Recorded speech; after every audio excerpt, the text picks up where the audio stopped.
પોરબંદર ખારવા સમાજના એક દિવ્યાંગ ખેલાડીએ પોરબંદરનું નામ દેશમાં રોશન કર્યું છે, જેમાં આ ખેલાડીએ બિહાર ખાતે નેશનલ એથ્લેટિક્સ સ્પર્ધામાં ભાગ લીધો હતો। ત્યારે આ દિવ્યાંગ બાળકે ક્લબ થ્રો સ્પર્ધામાં રાષ્ટ્રીય કક્ષાએ પ્રથમ નંબર મેળવ્યો હતો।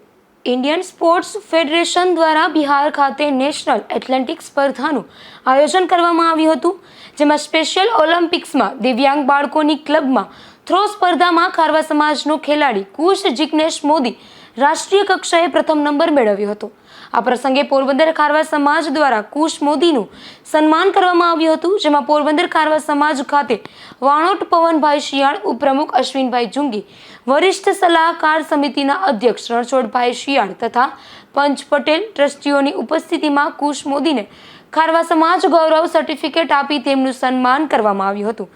ત્યારે ભવિષ્યમાં કુશ મોદી ઓલિમ્પિક્સ જગતમાં તેમજ દરેક ક્ષેત્રમાં ઉચ્ચ કક્ષાએ સિદ્ધિ પ્રાપ્ત કરી પોતાના પરિવાર, ખારવા સમાજ તથા ભારત દેશનું નામ દુનિયામાં રોશન કરે તેવી સમગ્ર ખારવા સમાજ તરફથી હાર્દિક શુભેચ્છાઓ પાઠવવામાં આવી હતી।